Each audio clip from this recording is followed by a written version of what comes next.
Okay, तो ये हमारे पास हैं एक उस्ताद साहब। इन उस्ताद साहब की जो उम्र है वो है 40 साल, और ये पढ़ाते हैं आपकी 12वीं जमात को। अब इस 12वीं जमात से हम ये याद रखेंगे कि ये आपके 12th रिसेप्टर के ऊपर एक्ट करता है और साथ 23 रिसेप्टर के ऊपर भी एक्ट कर रहा होता है, क्योंकि एक अकेले एक्टर पे एक्ट करना इसके लिए काफ़ी नहीं था।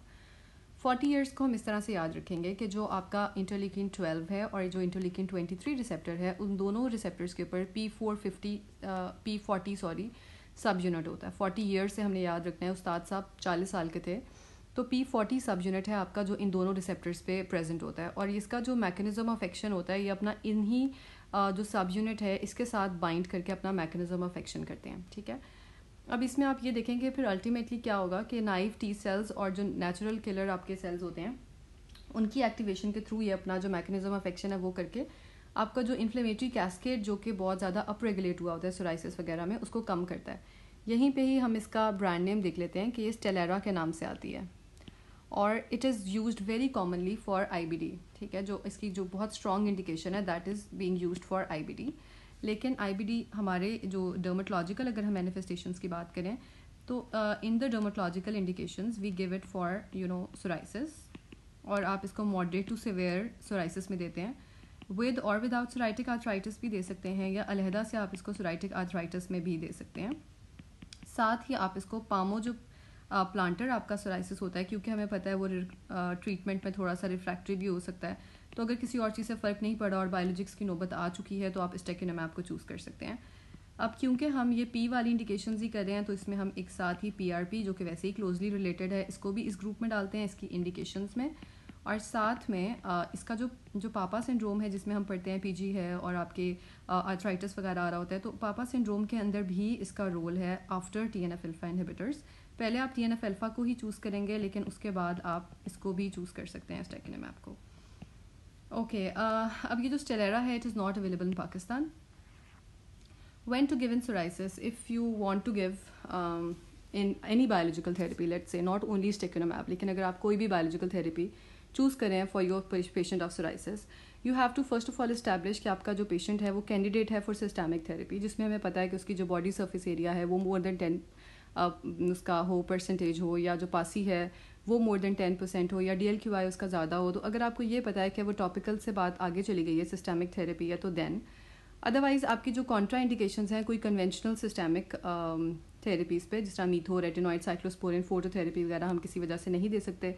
या फिर उसने अपना जो conventional therapies that you have tried आपके पेशेंट ने इनएडिक्वेट रिस्पॉन्स शो किया है, या पहले रिस्पॉन्सिव था अब अनरिस्पॉन्सिव हो गया है। तो कोई भी जब बायोलॉजिक्स का हमने डिसाइड करना होता है तो इन चीज़ों की बेसिस पे we decide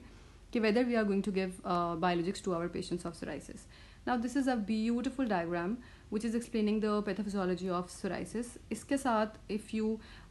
take a moment to understand this picture और आप इसमें रिसेप्टर्स का रोल देखते हैं, तो इन रिसेप्टर्स के रोल के साथ आपको जो बायोलॉजिक्स है उनको रिटेन करना आसान है। जैसे हमें पता है कि ये वाला जो प्रोसेस है जिसमें TNF अल्फा रिलीज़ हो रहा है, इसके ऊपर एंटी TNF थेरेपीज़ काम कर रही हैं, और ये जो आपका इंटरलिकिन 12 और 23 आ रहा है इसका जो कॉमन पाथवे है इसके ऊपर स्टेकिनोमैब एक्ट कर रहा है, और खाली आपकी IL-23 की स्पेसिफिक एंटीबॉडी ये बायोलॉजिक थेरेपीज़ भी हैं जो कि इधर आ गई हैं, और जो यहाँ से आपके मीडिएटर्स हैं TH1 की एक्टिवेशन है 17 की 22 की, इसके साथ जो चीज़ें आपकी रिलीज़ हो रही हैं उसके अकॉर्डिंगली जो इंटरलिकिन 17 मीडिएटर है उसके ऊपर सेक्यूकिनोमैब आ रही है, और अल्टीमेटली इन सब चीज़ों ने आपकी अप रेगुलेशन करनी है इन्फ्लेमेटरी कैस्केड की, which is going to result in skin erythema और थिकनिंग और आपकी vasodilation, angiogenesis. So all the things that we see clinically manifest in psoriasis are bringing about by these mediators as we see here. और in step से हमें इनके जो exact mediators हैं या जो बायोलॉजिक्स हैं उनको रिटेन रखना थोड़ा सा आसान है। Okay, so the contraindications, these are also general contraindications to the biologic therapies that we give. अब इसके अंदर डीमाइलिनेटिंग डिजीज़ेज़ कोई बहुत एडवांस्ड कार्डियोवैस्कुलर है, इसको यहाँ से मैं काट देती हूँ क्योंकि इसको बड़ी स्ट्रॉन्ग इंडिकेशन है ये आपके IBD की। और दूसरा आपकी tuberculosis, HIV, hepatitis B, C, malignancy, आपको कोई पास्ट हिस्ट्री है मेलिग्नेंसी की या करंट मेलिग्नेंसी है। और जो कार्डियोवैस्कुलर डिजीज़ है इसका स्पेशली स्टडीज़ के अंदर देखा गया है कि ये आपकी जो अगर कोई प्री एग्जिस्टिंग छोटी मोटी कार्डियोवैस्कुलर डिजीज़ होता है तो उसका थोड़ा सा ये फ्लेयर कॉज कर सकती है। ओके, अब इसमें हम देखते हैं कि ये आपकी before starting there are certain set of investigations that you have to carry out, और ये these are almost which can fit into any biological, जिसको आप स्टार्ट करने लगे हैं। आपने पासी की कैलकुलेशन करनी है, DLQI, CBC, LFTs, RFTs वगैरह आपने रूल आउट करना है, ट्यूबरकुलोसिस को और प्रेगनेंसी को, और ये आपकी प्रेगनेंसी कैटेगरी B है, और चेस्ट एक्सरे वगैरह आपने ये चीज़ें करवा लेनी है बिफोर स्टार्टिंग आपकी ये वाली थेरेपी है। और फिर वैक्सीनेशन के साथ जो बायोलॉजिक्स का है वो भी आप हमें पता है कि मोस्टली कॉमन ही है। आपने 4 वीक्स पहले जो स्टार्ट करनी होती है, लाइव वैक्सीन्स आप दे देते हैं जब भी आपने बायोलॉजिक स्टार्ट करने का डिसीजन करना है। लाइव वैक्सीन्स को आपने कभी भी नहीं देना जब आपका पेशेंट ड्यूरिंग बायोलॉजिकल थेरेपी कर रहा है, तो आपने नहीं देना। आपने स्टॉप कर देना है बायोलॉजिकल थेरेपी को at least 6 months before giving live vaccines. और अगर हर्पीज जॉस्टर की हम बात करें तो उसमें आपने 12 मंथ्स पहले आपने स्टॉप की हुई हो तो फिर आपने देना है। अब इसके डोजेज स्केजुअल है। अब इसमें ना डोजेज स्केजुअल का थोड़ा सा फ़र्क इस बात से है कि इसमें आपकी बॉडी सरफेस एरिया के ऊपर डिपेंड करता है कि आपकी बॉडी का BMI या बॉडी वेट कितना है, क्योंकि वो कहते हैं कि अगर आप ज़्यादा बॉडी वेट के पेशेंट को ये देते हैं तो ये आपका जो सीरम ड्रग लेवल्स हैं वो कम कर देता है, तो एफिकेसी फिर उसके साथ ड्रग की कम हो जाएगी। तो इसलिए उन्होंने एक कट ऑफ बना दिया कि आपका 100 kg का एक कट ऑफ बना दिया कि अगर इससे कम है पेशेंट या इससे ज़्यादा है, तो अगर आपका पेशेंट 100 kg से कम है तो आप उसमें डोज अपनी 45 मिलीग्राम्स देते हैं, और अगर 100 से ज़्यादा है तो फिर आप डबल कर देते हैं डोज को। ठीक है, तो इसमें आपने 45 दे दिया और 90 को आपने फिर 45 को जब डबल कर दिया तो आपकी 90 मिलीग्राम्स बन गई। अच्छा, दूसरी बात यह है कि इसका जो रूट होता है सबकट होता है, जैसे हम बाकी भी मोस्टली बायोलॉजिक्स में देखते हैं कि सबकट उनका रूट आ रहा होता है। और इसकी डोजिंग स्केजुअल क्या होता है कि आप इसको पहले तो वीक 0 पे देते हैं, फिर आप इसको वीक 4 पे देते हैं, और फिर आप इसको 12 वीकली देते हैं। 12 वीकली का क्या मतलब हुआ कि पहले आपने जिस तरह आज एक डोज़ है, एक डोज़ आज दे दें, और एक डोज़ आप 1 मंथ लेटर दे दें, और एक डोज़ फिर आप 3 मंथ के गैप के साथ देते रहें, 3 मंथली गैप दे दें। अच्छा, तो आपने इस तरह से दे दी। अब ये जो डोजिंग स्केजुअल है आपका 0, 4, 12 वीक वाला या 1 और 3 मंथली वाला, ये इसमें भी ये सेम ही है, और इसका भी ये ड्यूरेशन सेम है, बस आपकी डोजेज थोड़ी सी बढ़ गई है ताकि आपका एडिक्वेट सीरम लेवल्स रहें